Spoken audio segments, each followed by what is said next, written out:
Good morning all of you. कैसे हो बच्चों? आशा करती हूँ कि आप सुरक्षित होंगे, घर पर होंगे। ठीक है बच्चों।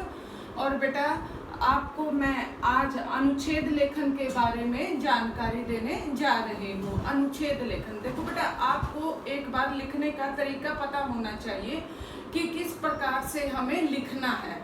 तो बेटा उसके बाद जो भी विषय आपको दिया जाता है तो वो आप उसको बहुत ही अच्छे तरीके से लिख सकते हो। सबसे पहले मैं आपको करवाऊंगी बेटा, देखो मैंने यहाँ पर कई सारे बेटा पर्व और कई सारे बेटा अनुच्छेद के बारे में बात की है। देखो यहाँ पर वर्षा ऋतु जो आजकल चल रही है वो क्या है? वर्षा ऋतु है। फिर सावन का महीना, सावन का महीना यानी कि सावन का माह, तो बेटा वो भी लग चुका है सावन, और सावन के महीने का महत्व भी मैं आज आपको बताऊंगी।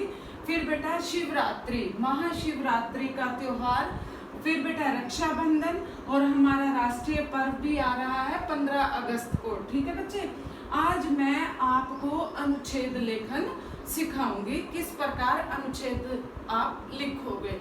विषय कोई भी हो आपको उसके बारे में पूर्णतः जानकारी होनी चाहिए। जब आपके पास जानकारी होगी तो आप उसको शब्दों में बांध सकते हो। हाँ जी, चलो शुरू करते हैं वर्षा ऋतु से। देखो बेटा, प्रकृति ने हमें बेटा बहुत सारे उपहार दिए हैं, और वो उपहार क्या है?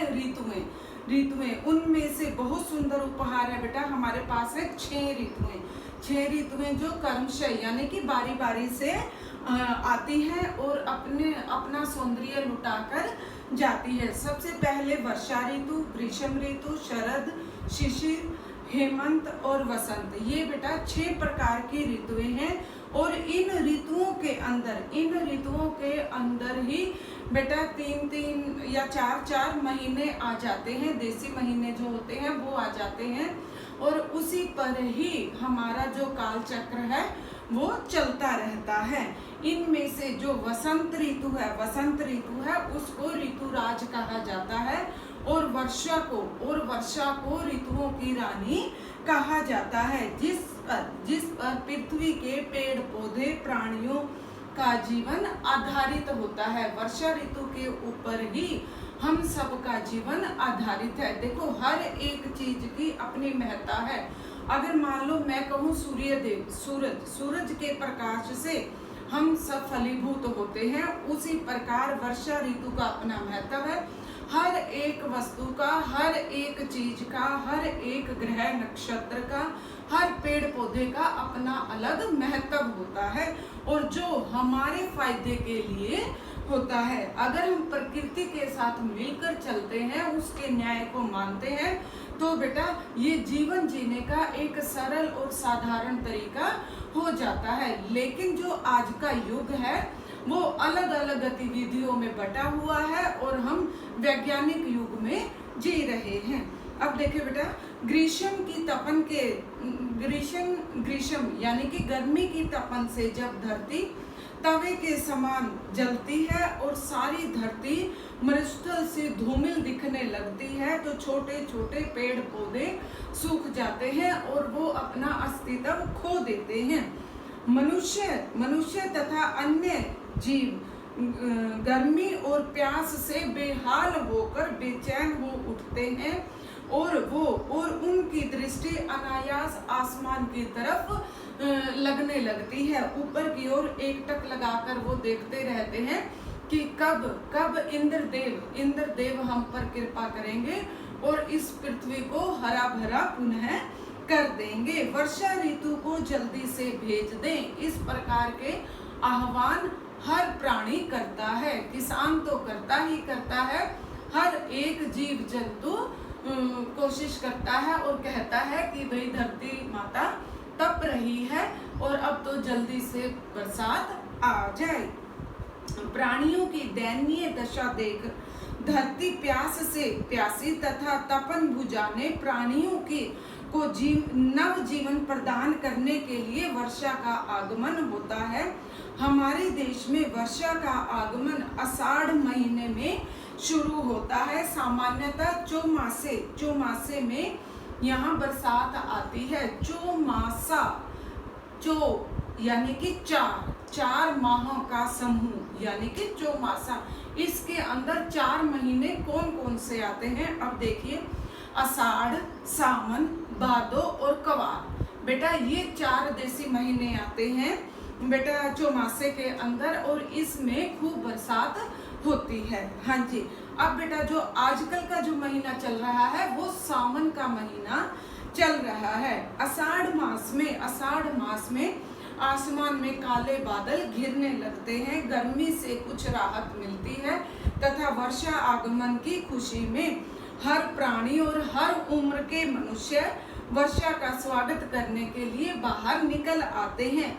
मेघों की झड़ी के बीच वर्षा तीव्रतर होती जाती है यानी कि तेज होती जाती है। वर्षा का स्वागत मयूर नाच कर करते हैं, जिन्हें देखकर लगता है मानो वे वर्षा का गुणगान कर रहे हो। पृथ्वी की खोई हरियाली धीरे धीरे वापस आने लगती है। वृक्षों, पशु पक्षियों तथा वन्य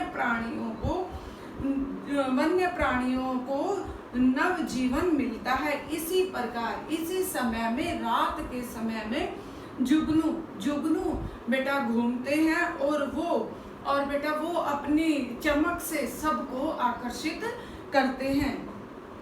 अब बेटा सावन के महीने में क्या कुछ होता है? अब देखो बेटा, सावन के महीने में किसान अपनी फसलों का संचार करते हैं यानी कि नई फसलें उगाते हैं, और उनके जीवन में वे नई आशा और उत्साह से भरकर खेत में जाते हैं, और क्या देखते हैं कि जो उनके खेत हैं वो पानी से भर गए हैं और उनकी फसलें भी लहराने लगती है।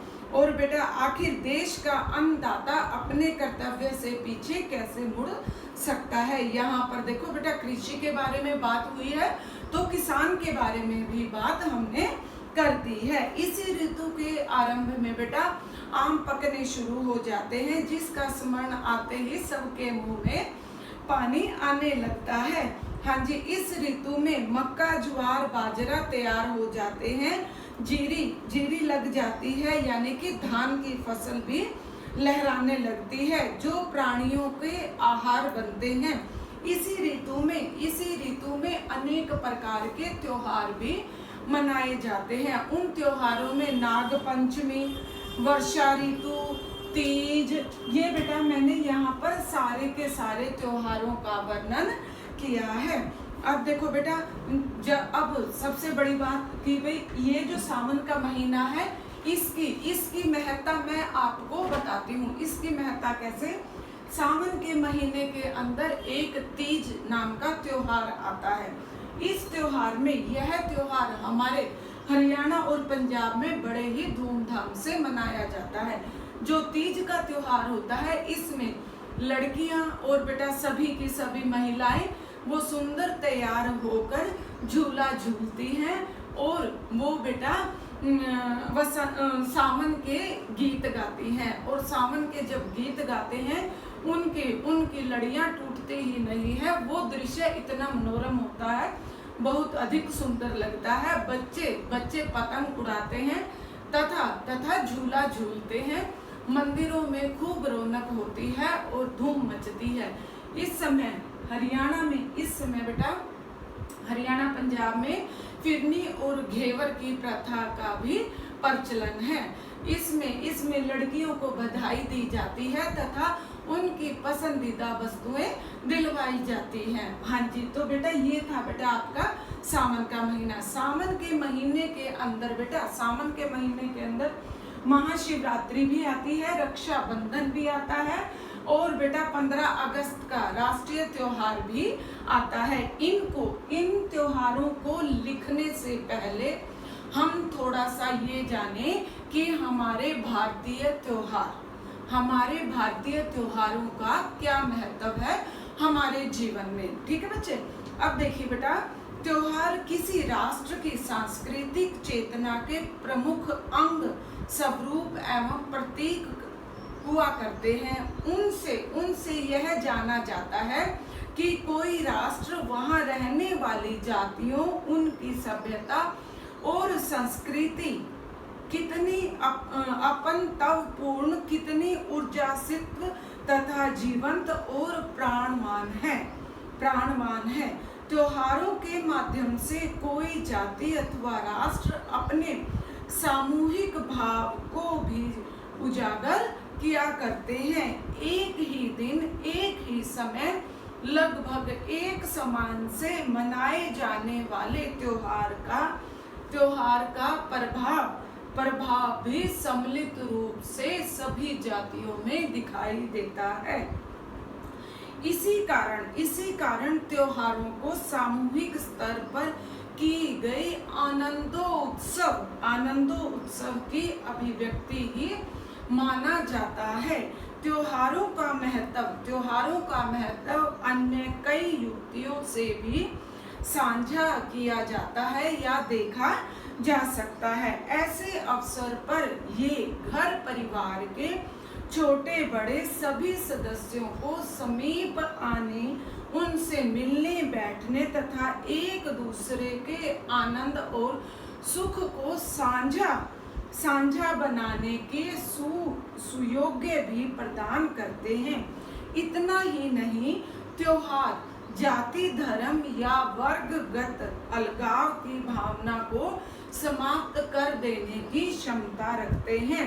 और बेटा ये प्रमाणिक भी हुआ है। प्रत्येक त्योहार अपने भीतर अनेक प्रकार के आदर्श, मान, मूल्य भी सजोए हुए रखता है। त्योहार व पर्व हमें अपनी धरती की सौंधी सुगंधी के साथ जोड़ने का सार्थक प्रयास तो करते ही हैं, जिस पर उन्हें हम धूमधाम से मनाते हैं।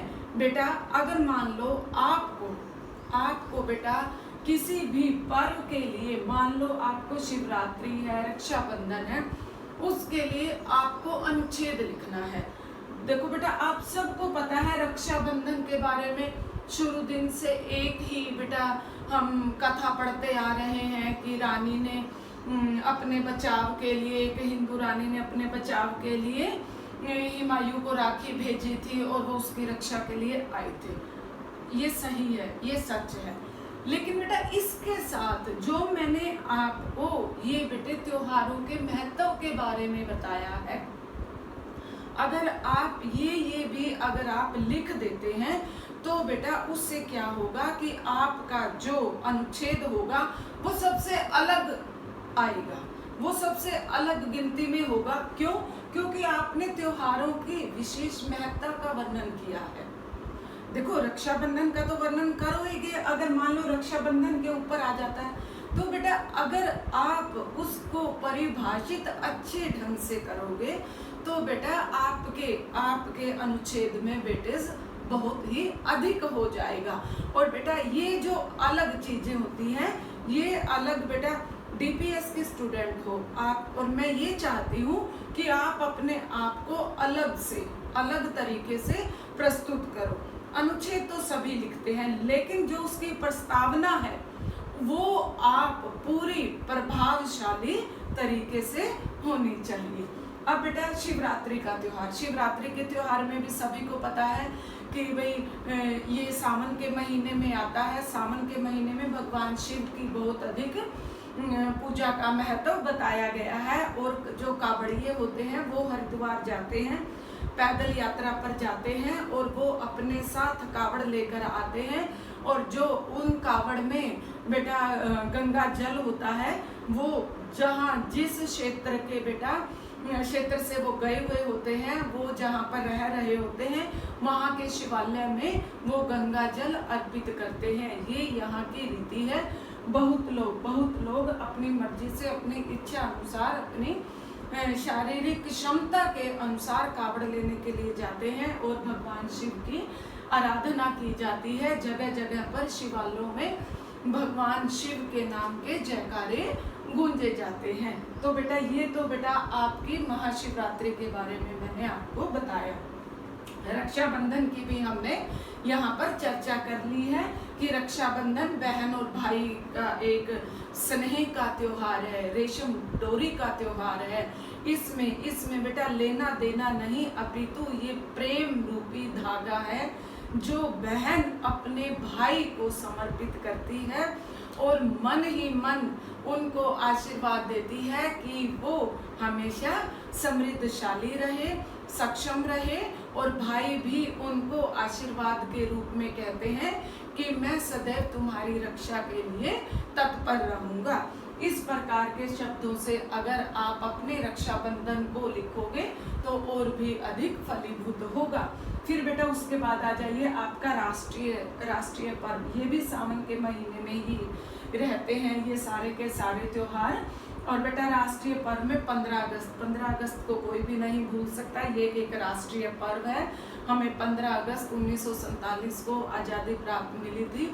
और बेटा इस आज़ादी के सुंदर अवसर पर अनेक शहीदों ने अपना बलिदान दिया था और इस केसरी झंडे को, इस हमारे राष्ट्रीय झंडे को बेटा गौरव प्रदान दिया था। और बेटा जो राष्ट्रीय झंडा है हमारा, इसमें 3 रंग निहित होते हैं। इन तीनों का एक एक लाइन में आप वर्णन भी कर सकते हैं। अमर शहीदों को हम नमन करते हैं कि भाई इस दिन, ये दिन जो हमें आज़ादी का देखने को मिला है वो हमें इसी उपलक्ष्य पर मिला है। ठीक है बच्चों, बेटा ये मैंने अनुच्छेद लेखन आपको करवाया है, ये बताया है कि आपको अनुच्छेद किस प्रकार से शुरू करना है।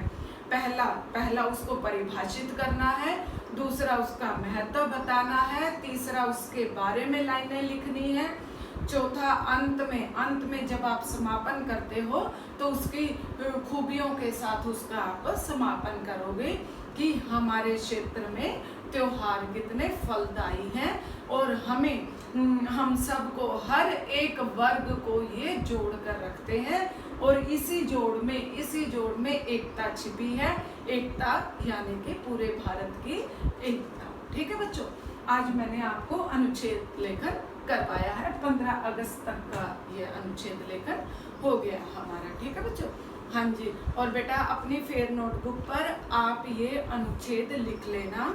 बेटा इसमें कितने अनुच्छेद बन रहे हैं? वर्षा ऋतु का बन रहा है, सावन का महत्व, शिवरात्रि और रक्षाबंधन, ये तीनों एक में आ जाएंगे।